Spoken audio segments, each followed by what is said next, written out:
Together, we are making this beautiful beef short rib. So we're going to get right at our chop shop work, some celery, onions, and carrots, mirepoix as we like to call it.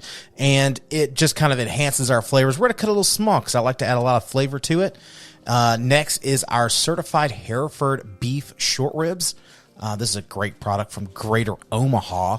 Out to the garden real quick. We're going to snap some basil. This is actually right outside of our back patio. We love keeping fresh herbs available for us. A little bit of basil there to begin with. Some nice sage. Going to get a little snip action. Always fantastic. This is actually grew back from last year, so it kind of grows like weeds. So once you have it, you keep it fertilized. It's good stuff. A little oregano sprig. Yep, rolling on out. Let's slide on over a little tomato plant. There we go. A little rosemary. Again, all we need is a little sprig. The rosemary will actually overpower your dish. So you don't want a lot of rosemary, and then a quick sprig of thyme. Again, these are going to be what's really going to pack the flavor in. And when you're doing it fresh, it just has so much vibrant flavor. Very nice. So let's slide on over. We're going to head back into our kitchen. Oh, wait. Ooh, wait. What's that?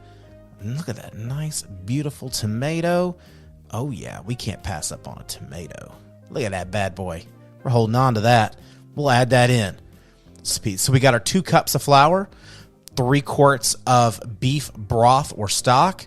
So our mirepoix is 12 ounces of onions, 6 ounces of carrots, and 6 ounces of celery. Next, we have our herb mix that we picked. So we got basil, thyme, oregano, sage, a little rosemary, and I added some bay leaves in there. And we're going to sweat that in just a little bit. And we're going to add in a lot of flavor.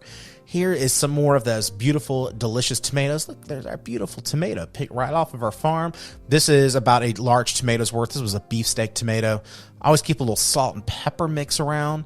And then look at these bad boys. Nice, delicious beef short ribs. Super excited to have these fantastic products. Super tender, very, very juicy. So first thing we're going to do is we're going to season them up and get them nice and salt and pepper. Because again, we need that to encrust in. And then we're going to start dabbling these in flour to help add on to that crust. We're going to crust the outside of it. So we got a nice pan. We've got hot oil. I'm pointing out the kind of smoke. You can't really see it, but it's almost at smoke point. And so we're going to start searing those off in the pan.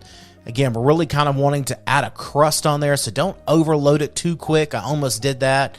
We're really wanting to put a sear on it, so you kind of see that nice crust that we got on there. And that flour, it helps add the crust. It's also going to help thicken it a little bit and just absolutely delicious. This nonstick pan is perfect. Absolutely love having that around. Now we're going to add in all that delicious mirepoix. Again, that's celery, onions, and carrots. And we're going to spend some time here. I'm going to speed it up so you don't have to watch me caramelize it out because that takes about 10 minutes of stirring it around vigilantly. And then we're going to add in our tomatoes.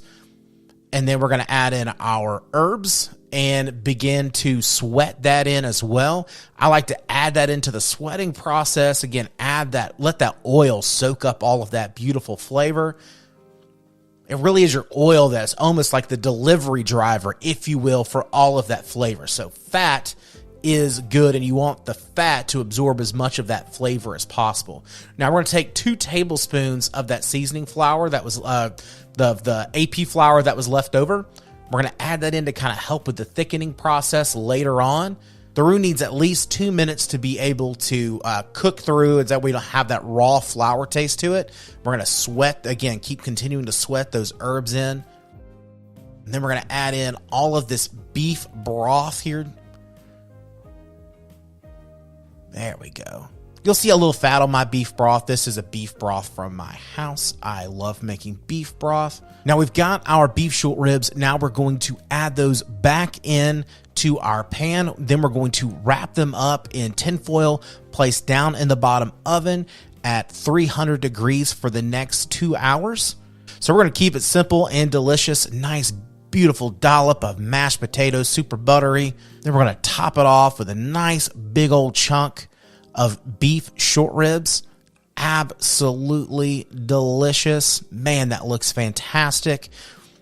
Little pro tip here, if you're really wanting to make that sauce, instead of just pouring that sauce, going in with the slow-mo, make sure you take that sauce, drain it off to the side, and run it through with an immersion blender. It'll get it silky smooth. Look how smooth that sauce is.